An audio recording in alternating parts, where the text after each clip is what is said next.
The Kentucky sun beat down on the open road, shimmering heat waves rising from the asphalt. Matthew Evans, a wealthy man in his late 70s, sat behind the wheel of his silver Mercedes, tapping his thumb impatiently against the steering wheel. Retired from a lifetime in high finance, Matthew was used to solutions coming quickly, yet today, he was stuck. A sharp jolt earlier had signaled trouble, and now a flat tire had left him stranded miles from the comfort of his mansion.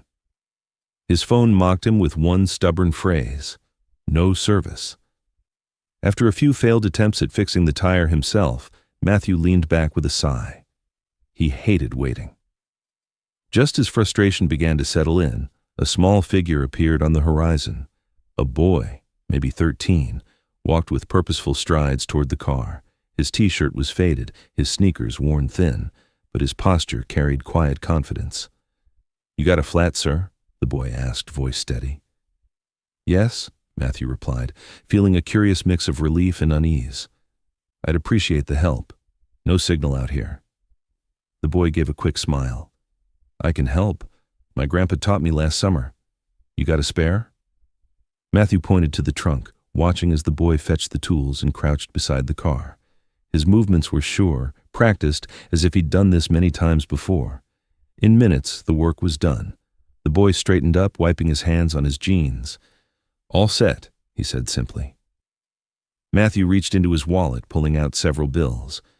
"Here, take this. I appreciate your help." But the boy shook his head. "No, sir. I'm just happy to help." For a moment, Matthew just stood there, stunned. He wasn't used to people refusing money, especially not someone who clearly didn't have much. As the boy walked away down the road, Matthew caught himself staring in the rearview mirror, the image of the fading figure etched into his mind. That night, in the quiet of his study, Matthew found himself replaying the encounter over and over. He'd met countless people in his life, employees, partners, investors, but rarely had anyone helped him without wanting something in return. This boy was different, and Matthew wasn't about to let the meeting end there. The next morning, Matthew couldn't shake the urge to find the boy. He returned to the same stretch of road, stopping at gas stations and diners, describing him to anyone who'd listen. Most people shook their heads until an older woman at a small cafe spoke up. "Sounds like you met Elijah," she said. "He lives with his mama over in Harlan. Good kid, always helping folks." Harlan was an hour away, tucked into the foothills of the Appalachians. Matthew barely noticed the scenic drive, his mind busy with questions. What kind of life did Elijah have? Who raised him to be so selfless? When he arrived, locals pointed him toward a small weathered house on the edge of town. Its porch sagged, the paint peeling, but the yard was swept clean and the place felt cared for. A woman in her early 40s answered the door. She looked tired, but her eyes were sharp. "I met your son yesterday," Matthew began. "He helped me with a flat tire. Wouldn't take a cent." Her expression softened. "That sounds like my Elijah, always looking out for people." She invited him in. Inside was modest but warm. Old furniture, family photos, hand-drawn pictures likely made by Elijah years ago. Out back, Matthew found the boy repairing a fence. Elijah looked up, surprised. "Hey, mister, what are you doing here?" "I came to thank you properly," Matthew said. "You helped me when I really needed it." "It wasn't a big deal," Elijah replied with a shrug. "To me, it was," Matthew insisted. "Most people don't help strangers without expecting something."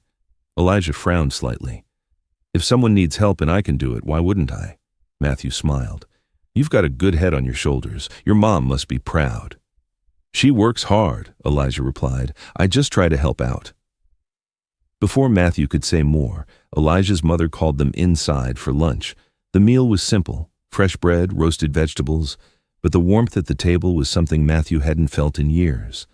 They spoke about school, the community, and Elijah's dream of becoming an engineer.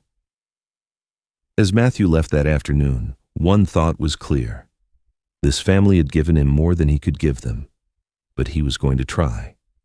The very next morning, Matthew started making calls. By the end of the week, trucks rolled into Harlan. Builders, painters, and carpenters arrived at Elijah's home.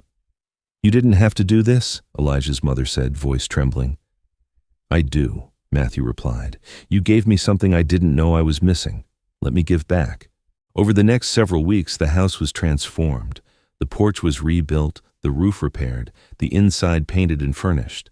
A new swing set appeared in the backyard, replacing the rusted old one. At first, Elijah tried to help with the construction, hauling wood and sweeping up. Matthew smiled and told him, "Your job is to enjoy being a kid for a while."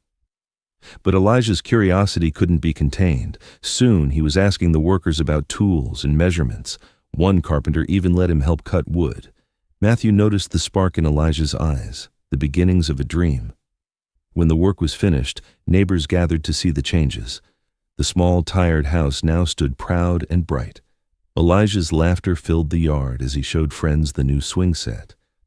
Standing on the porch, Elijah's mother turned to Matthew, tears in her eyes.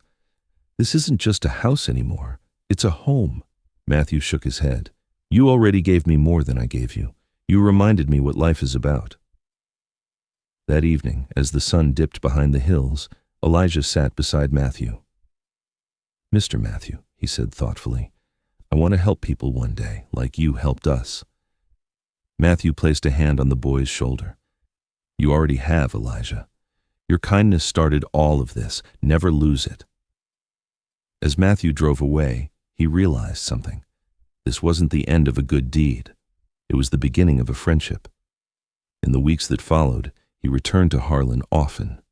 Elijah shadowed the builders, learning skills and asking questions. Matthew, in turn, found a purpose that had nothing to do with money and everything to do with giving. And it all began with a flat tire and a boy who refused to take a reward.